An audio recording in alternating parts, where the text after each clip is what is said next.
Hello, welcome to your shipper update on this beautiful Thursday morning. I'm Michael Vincent, and that's Anthony Smith. Very happy today, big smile. Favorite day of the week, right? Sometimes. Sometimes. Depending on how the data looks. But today we have initial jobless claims. Yes, we do. Good day. We saw a downward movement. All right. 385,000. Still up there, but it's below that 400,000 mark that we saw last week. Yeah, that's good. And it was, what, 425 last week? It was just at 400,000 last week. Right. And so we saw a downward movement to 400,000. It's more of like, I think, a mental barrier when we're looking at that number, because it's going to be like, hey, can we get under 400,000? Can we get under 400,000? We were there not too long ago in the pandemic, but we're just now hitting below that number again.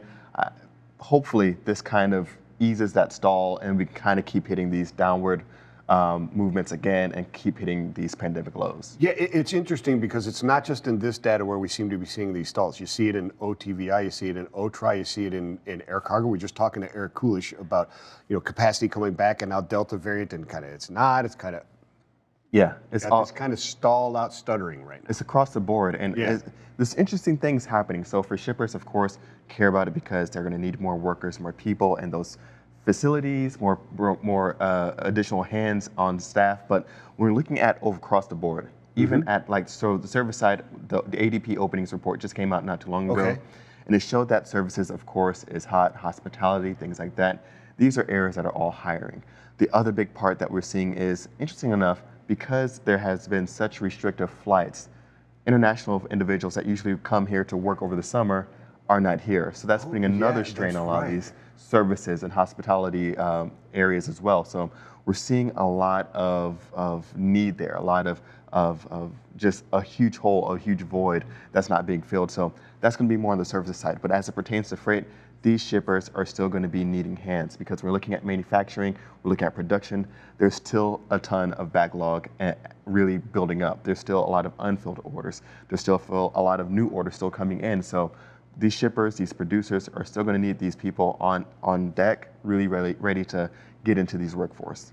Yeah, as you pointed out before, even if demand started to wane a little bit right now, those backlog and the current new orders that are out there right now are going to keep it rolling for quite a while. So we could sustain some up and down demand with the current that's already in the system already, or in the pipeline, I should say. Exactly. Right? Which is drawing on that labor force, which seems to be reluctant to go out there and get a job still. Exactly. So there's still a ton of variables at play at that as well. So of course we see the Delta variant being pretty prevalent in certain areas, so much so that there's a new housing moratorium put in place for quite a few different regions right now.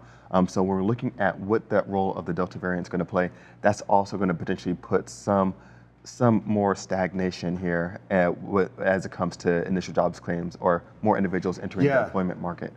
With the new job openings or new jobs added to the economy, one of the areas that we did see was that there were fewer jobs added than previously anticipated. So we were not, I think as a whole, there were more jobs that people were anticipating to be added, but because of the Delta variant, there's been some that kind of stuttering of the economy. It's not growing. I get it. The production has not been where it needs to be. It's trying to get there, right? But it can't get there because the fuel's not there, right? Exactly. You can't get the raw materials moving. We'll be talking to Ken Sherman from IntelliTrans talking about those raw material movements later on, which is going to probably show the same thing. Trying to get that to market is difficult. Exactly, and so that's a big one, raw materials. Definitely starting to see some easing there. So of course, commodities, looking at lumber, steel, things like that, those are all starting to be alleviated, so that's great news on that end. The price is starting to come down a little bit. Price is starting to come down, a little bit more availability. Is that because of supply, or is that because demand is waning a little bit for them? So demand isn't waning too much, but there is a little bit more supply ramping up. So we're looking at lumber. There's more lumber coming up on the markets. We're seeing raw materials. There's more raw materials being produced across the board. So that's a good thing. The price is coming down not because demand is going away. We want the demand to be there because that's showing a strong economy, and hopefully we can get through these stutters and keep it rolling, right? That's right. And supply is what is bringing it down a little bit, and that's good. Exactly. So more supply on the market, of course. Basic economics, more supply, a little bit less prices, but prices still very much elevated. We're looking at manufacturing. Prices are still very much high. Not as high as 1979, But I mean, it's starting to come down, starting to ease a bit. And so that's a good sign as more and more production starts to kind of hit the roads here. Man, if I knew you earlier in life, I would have passed Econ 101. Well, that's what I'm here for, Vincent. Trying to make econ fun every once in a while.